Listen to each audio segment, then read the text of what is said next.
ఆంధ్రప్రదేశ్లో ఎన్నికల నగారా మోగింది. అధికార ప్రతిపక్ష పార్టీలకి ముందుగా జనసేన పార్టీ 4 పార్లమెంట్ స్థానాలకి 32 అసెంబ్లీ నియోజకవర్గాలకు అభ్యర్థులను ప్రకటించింది జనసేన పార్టీ. ముందుగా ప్రకటించడమే కాకుండా తొలి జాబితాలో అన్ని వర్గాలు, ప్రాంతాలకి అవకాశం కల్పించి సమన్యాయం పాటించి నిరూపించారు పవన్ కళ్యాణ్. ఈ క్రమంలో విజయనగరం జిల్లా నెల్లిమర్ల నియోజకవర్గ అభ్యర్థిత్వం లోకం నాగమాధవికి దక్కింది. జనసేన పార్టీని గెలిపించి పవన్ కళ్యాణ్కి గిఫ్ట్గా ఇస్తామంటున్న జనసేన పార్టీ అభ్యర్థి లోకం నాగమాధవితో మా ప్రతినిధి శ్రీనివాస్ ఫేస్ టు ఫేస్. ఆంధ్రప్రదేశ్లో ఎన్నికల నగర ముగిన తర్వాత జనసేన పార్టీ ప్రత్యర్థి పార్టీ కాడికి దూకుడుగా స్పీడ్ పెంచడం జరిగింది. 4 పార్లమెంట్ స్థానాలతో పాటు 32 అసెంబ్లీ స్థానాలకు సంబంధించి అభ్యర్థులను కూడా అధికారికంగా ప్రకటించడం జరిగింది. అభ్యర్థులందరూ కూడా కుల మతాలకు అతీతంగా అన్ని సామాజిక వర్గాలకు సమన్యాయం చేస్తూ కూడా అభ్యర్థులను ప్రకటించారు. ప్రస్తుతం విజయనగరం జిల్లా నుంచి మాధవి గారు సీటు అనౌన్స్ చేయడం జరిగింది. ప్రస్తుతం మనతో మాధవి గారు ఉన్నారు. నెల్లిమర్ల నియోజకవర్గం నుంచి ఆమెను మొదటి జాబితాలో సీటు ప్రకటించడం పట్ల వారు ఏమనుకున్నారో ఒకసారి తెలుసుకున్నారు. మేడం, జనసేన పార్టీ అధినేత పవన్ కళ్యాణ్ మొదటి లిస్టులోనే మీ పేరు అనౌన్స్ చేయడం పట్ల మీరు ఎలా ఫీల్ అవుతున్నారు? ఖచ్చితంగా మా ప్రియతమ నాయకుడు పవన్ కళ్యాణ్ గారు ఏ అడుగు వేసినా కూడా చాలా ఆలోచించి మంచి క్యాండిడేట్లు రావాలి, మంచి పాలన రావాలి అన్న ఆలోచనతో ముందుకు వస్తున్నారండి. నా పేరు ఫస్ట్ లిస్ట్లో అనౌన్స్ చేసినందుకు ఆయనకి సర్వత్రా కృతజ్ఞతలు తెలుపుకుంటున్నాను, ధన్యవాదాలు కూడా తెలుపుకుంటున్నాను.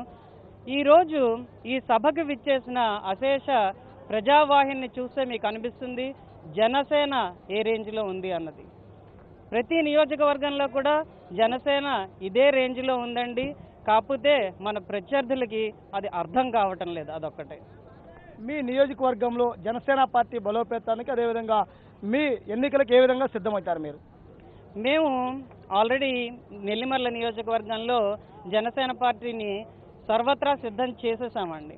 మేము గత 3 నెలలుగా ప్రజల మధ్య ఉంటూ ప్రజల సమస్యల్ని తెలుసుకుంటూ ప్రజలకి ఏం కావాలి, వాళ్ళకి ఎలాంటి పాలన రావాలి, ఈరోజు మన పవన్ కళ్యాణ్ గారు చెప్పినట్టుగా ప్రజలు అడుగుతున్నది ఖచ్చితంగా గుక్కడి మంచినీళ్ళండి.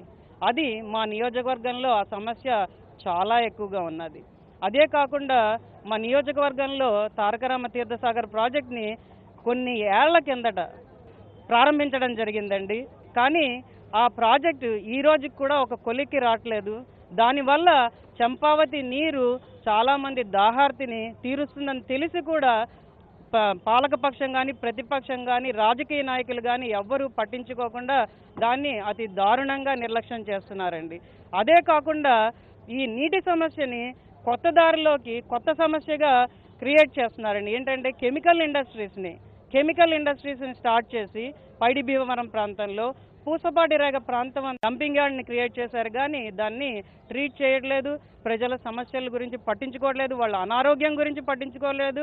ఈరోజు భూగర్భ జలాలు కాలుష్యం అవుతున్నాయి, భూగర్భ జలాలు ఇంకిపోతున్నాయి. కానీ ఏ నాయకుడు కూడా వాళ్ళని ఆలోచించకుండా బానిసలుగా వాళ్ళని వదిలి ఈరోజు రాజకీయ నాయకులుగా మాత్రమే ఉంటూ అవినీతి చేస్తూ వాళ్ళ స్వార్థ ప్రయోజనాల కోసమే వాళ్ళు ముందుకు వస్తున్నారండి. పార్టీల కండువాలను కప్పుకుంటున్నారు, వివిధ పార్టీ కండువాలను, ఏ సర్వేలు బాగుంటే ఆ సర్వేల పార్టీ కండువాలను కప్పుకుంటూ ప్రజల్ని తప్పుదోవ పట్టిస్తున్నారు తప్పించి ప్రజాపాలన గురించి ఆలోచించట్లేదండి. ఖచ్చితంగా నెల్లిమర్ల నియోజకవర్గ ప్రజలు మంచి నాయకుల కోసం, చదువుకున్న వాళ్ళ కోసం, విద్యావేత్త చదువుకున్న వాళ్ళు తమ బాధలను అర్థం చేసుకొని మంచి పరిశ్రమల్ని, ఉద్యోగ అవకాశాలని నియోజకవర్గానికి తీసుకొచ్చే నాయకుల కోసం ఎదురు చూస్తున్నారండి.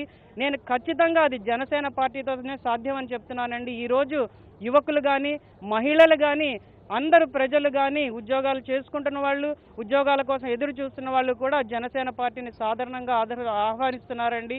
గాజు గ్లాసు గుర్తు ఈ ఎన్నికల్లో ఖచ్చితంగా గెలిచి గంట మోగిస్తుందని నేను చెప్పగలనండి. నెల్లిమర్ల నియోజకవర్గంలో జనసేన పార్టీ జెండా ఎగరవేసి పవన్ కళ్యాణ్ గారికి గిఫ్ట్గా ఇస్తాం. అమరావతిలో జనసేన పార్టీ జెండా ఎగరవేయటమే తామంతా లక్ష్యం. పవన్ కళ్యాణ్ గారిని సీఎంగా చూడాలని కోరుకుంటున్నట్లు కూడా మాధవి గారు చెప్పడం జరుగుతుంది. కెమెరా పర్సన్ ఉదయ్తో శ్రీనివాస్, 99 టీవీ, రాజమహేంద్రవరం నుంచి. Please subscribe New Waves.